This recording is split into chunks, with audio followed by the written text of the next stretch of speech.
Let's step back to just over a century ago. The year is 1914. A massive empire stretches across 3 continents. It controls the holy cities of Mecca, Medina, and Jerusalem. Its flag waves over Istanbul, Damascus, Baghdad, and the Balkans. For 6 centuries, the Ottoman Empire stood as one of the world's great powers. And then, suddenly, it was gone. After World War I, the empire collapsed, replaced by the modern Republic of Turkey and a patchwork of new states in the Middle East and Balkans. But what if that collapse never happened? What if the Ottomans had found a way to reform, survive, and adapt? Would the map of today's world look different? Would wars and conflicts that scarred the 20th century have played out another way? This isn't just a what if. It's a way to reimagine how fragile history can be and how one empire's fall changed the world forever. Why the Ottoman Empire collapsed.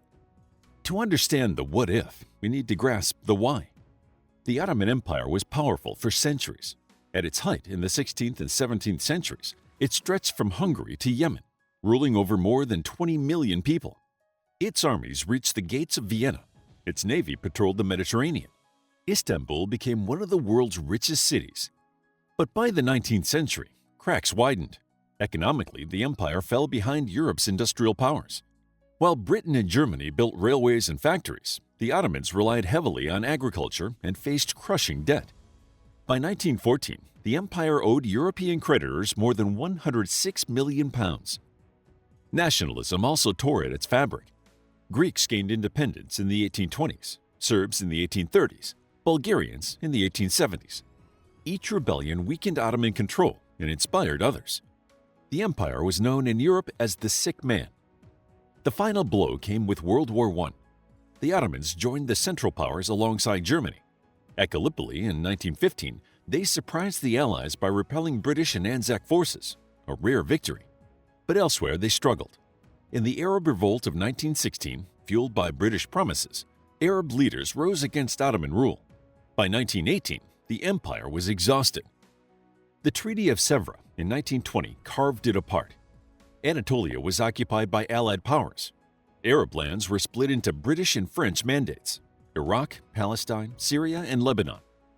Out of resistance came Mustafa Kemal Ataturk's nationalist movement, creating the Republic of Turkey in 1923. The Ottoman sultans were abolished, their empire gone. Historians debate whether the collapse was inevitable. Some argue the empire's diversity — Turks, Arabs, Greeks, Armenians, Kurds — was ungovernable in an age of nationalism. Others believe reforms, like the Tanzimat in the 19th century, showed potential. Railways, schools, and parliaments hinted at modernization, but reforms often came too late or faced opposition from conservative elites. So, the empire collapsed not from one cause, but a storm: economic debt, nationalist revolt, and the shock of World War I. Could the collapse have been avoided? Now the counterfactual. How might the Ottomans have survived? First, reform. Some historians believe deeper constitutional reforms could have preserved unity. The Young Turk Revolution in 1908 restored parliament, but it failed to balance power among different ethnic groups. If reforms had gone further, granting autonomy like Austria-Hungary's dual monarchy model, perhaps Arab and Balkan provinces would have stayed inside a looser federation. Second, economics. The empire's reliance on agriculture made it vulnerable. Industrialization lagged. If the Ottomans had invested more heavily in railroads, factories, and education earlier, say in the mid-1800s, they might have narrowed the gap with Europe. Japan, another non-Western empire, modernized rapidly after 1868 and avoided colonization. Could the Ottomans have done the same? Some scholars think yes, if leadership had been less divided. Third, alliances. Entering World War I on Germany's side sealed their fate. What if the Ottomans had remained neutral? They might have avoided occupation, kept control of Anatolia and Arab lands, and negotiated reforms afterward. Neutrality could have bought time to modernize, though pressure from Britain and Russia would still have been enormous. Fourth, leadership. Sultan Abdul Hamid II, in the late 19th century, centralized power and promoted pan-Islamism, trying to rally Muslims across the empire. Some argue that if his approach had continued with more vision, combining Islamic solidarity with modern reforms, the empire might have weathered nationalist storms. Of course, there were obstacles. The empire was vast and diverse. Nationalist movements were powerful. European empires were hungry for colonies. Avoiding collapse would have required visionary reform, stronger industry, and shrewder diplomacy. Possible, but difficult. Still, history shows empires can reinvent themselves. The Habsburgs morphed into Austria-Hungary. The British Empire reshaped into the Commonwealth. If the Ottomans had managed a similar transformation into a federation or union, they might have survived well into the 20th century. How the world might have changed. If the Ottoman Empire had never collapsed, the map of our modern world might look shockingly different. To imagine it, think about the areas that were once Ottoman provinces: the Middle East, North Africa, and the Balkans. These lands were taken away after World War I, when the empire fell apart. If those lines had never been redrawn, countless conflicts and political struggles might have taken very different paths. First, the Middle East. After World War I, Britain and France divided the former Ottoman territories under the secret 1916 Sykes-Picot Agreement. This created mandates in Iraq, Syria, Lebanon, and Palestine. Britain also issued the Balfour Declaration in 1917, promising support for a Jewish homeland in Palestine, an act that set the stage for one of the most enduring conflicts of the 20th and 21st centuries. If the Ottomans had survived, these regions might have remained inside a reformed Ottoman federation. In that alternate world, Israel may never have been created in 1948, or it may have developed under very different circumstances within an Ottoman framework. Arab nationalism, which surged in response to European colonialism, might not have taken the same course either. Second, the Balkans. In the 20th century, the Balkans became one of the most unstable regions on Earth, erupting into wars in the 1910s and again in the 1990s with the breakup of Yugoslavia. Under continued Ottoman rule, perhaps as a federalized system granting autonomy to Serbs, Croats, Albanians, and Bosniaks, this region might have avoided fragmentation. It's possible that instead of endless cycles of secession and war, the Balkans might have looked like Switzerland, a patchwork of groups coexisting within a larger federation. Of course, whether nationalist passions could have been contained is another question entirely. Third, religion and identity. The Ottoman Sultan also held the title of Caliph, claiming leadership of the global Muslim community. When the Caliphate was abolished in 1924, Muslims worldwide suddenly lacked a central religious authority. In our alternate scenario, if the Caliphate had survived within a reformed Ottoman Empire, it might have provided a unifying figure for the Muslim world. Some historians speculate that this could have reduced divisions between regions like the Middle East, North Africa, and South Asia. Others argue it might have only intensified disputes, with Arab and non-Turkish groups rejecting Ottoman leadership.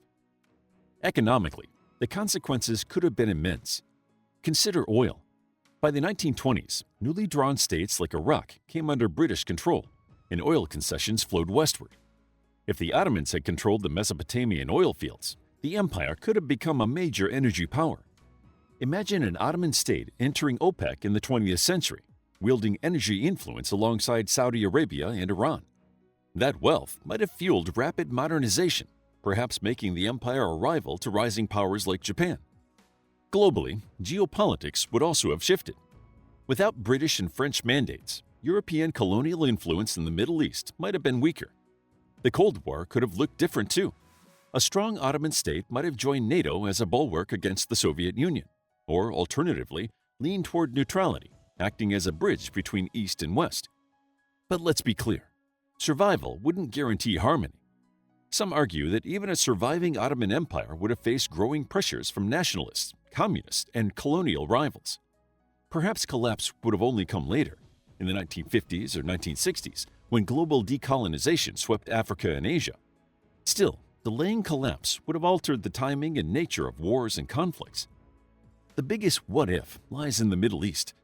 Without the Sykes-Picot Agreement, without European colonial mandates, without the artificial borders drawn with rulers on maps, would the region be more stable today? Or would new rivalries simply have emerged under Ottoman rule? These are speculative questions, but they highlight one truth. The fall of the Ottomans was not just the end of an empire, it was the birth of a world order we still live in. Theories, opinions, and legacies. When historians and political thinkers debate the Ottomans' fall, they often return to one question: was collapse inevitable, or was it avoidable? Expanding this debate helps us see what their survival might really have meant. One theory emphasizes inevitability. The empire was vast and incredibly diverse, ruling Turks, Arabs, Greeks, Armenians, Kurds, Serbs, and more.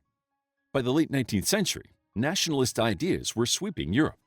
If Austria-Hungary and Russia, also multi-ethnic empires, collapsed in the early 20th century, perhaps the Ottomans were destined to meet the same fate.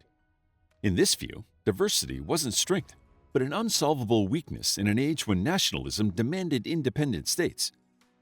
Another theory, however, stresses contingency. Historian Eugene Rogan and others argue that World War I was the true death blow. If the Ottomans had stayed neutral or joined the winning allies, they might have survived, at least for several decades. This view suggests collapse was not preordained, but accelerated by bad choices. A third perspective highlights reform. Mustafa Kemal Ataturk proved after 1923 that transformation was possible. He turned Anatolia into the modern secular Republic of Turkey. If that same energy had been applied earlier, perhaps in the mid-19th century, the empire could have modernized before its collapse. Some argue that if the Tanzimat reforms of the 1800s, focused on modern schools, railways, and constitutions, had gone deeper and faster, the empire might have resembled a modern federation. Public opinion is equally divided.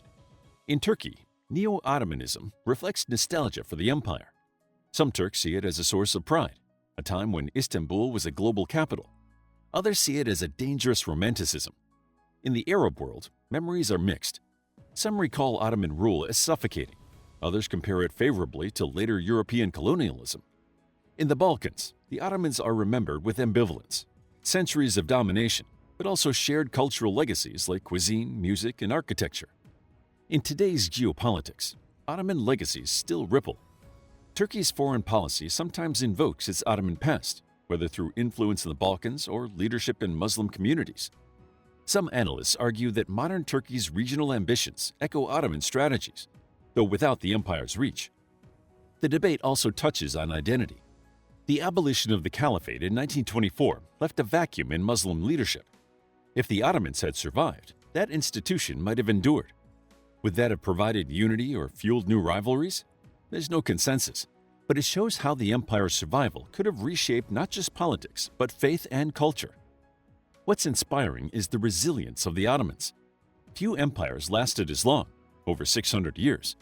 They adapted through crises, wars, and reforms. They lost battles and provinces, but kept reinventing themselves. Even in collapse, they seeded modern Turkey, a nation that today has over 85 million people and ranks as one of the world's 20 largest economies. That continuity proves the Ottomans didn't vanish, they transformed. So, was the collapse inevitable? Some say yes, others no. But the more important point is this: their fall wasn't just the end of an empire. It was the start of the modern Middle East, the Balkans, and a reshaped global order. By imagining a world where they endured, we see how fragile history really is, and how different choices might have drawn a completely different map. Conclusion: the Ottoman Empire's collapse reshaped the modern world. It ended centuries of rule across the Middle East and Balkans, created new states, and left behind disputes we still see today. Could the collapse have been avoided? Perhaps, with deeper reforms, smarter alliances, and stronger industry. But avoiding it would have required extraordinary vision. If the empire had survived, today's world might look unrecognizable. Borders, religions, wars, and even energy politics could all be different. Some believe its survival might have prevented bloodshed. Others think diversity would eventually have torn it apart anyway. The what-if of the Ottomans teaches us two lessons. First, history isn't inevitable. Empires fall for reasons, but also for choices. Second, even in collapse, legacies endure. Modern Turkey, Arab nationalism, and Balkan states all carry traces of the Ottomans. So the question remains, what if? We'll never know, but imagining it shows us just how much one empire shaped our world. How would you like to get a deeper understanding of history? Impress your friends and predict the future more accurately based on past events. If this sounds like something you might be into, then check out the brand new Captivating History Book Club by clicking the first link in the description. To learn more about the Ottoman Empire, check out our book, Ottoman Empire, a captivating guide to the rise and fall of the Ottoman Empire, the fall of Constantinople, and the Life of Suleiman the Magnificent. It's available as an ebook, paperback, and audiobook. If you found the video captivating, please hit the like button and subscribe for more videos like this.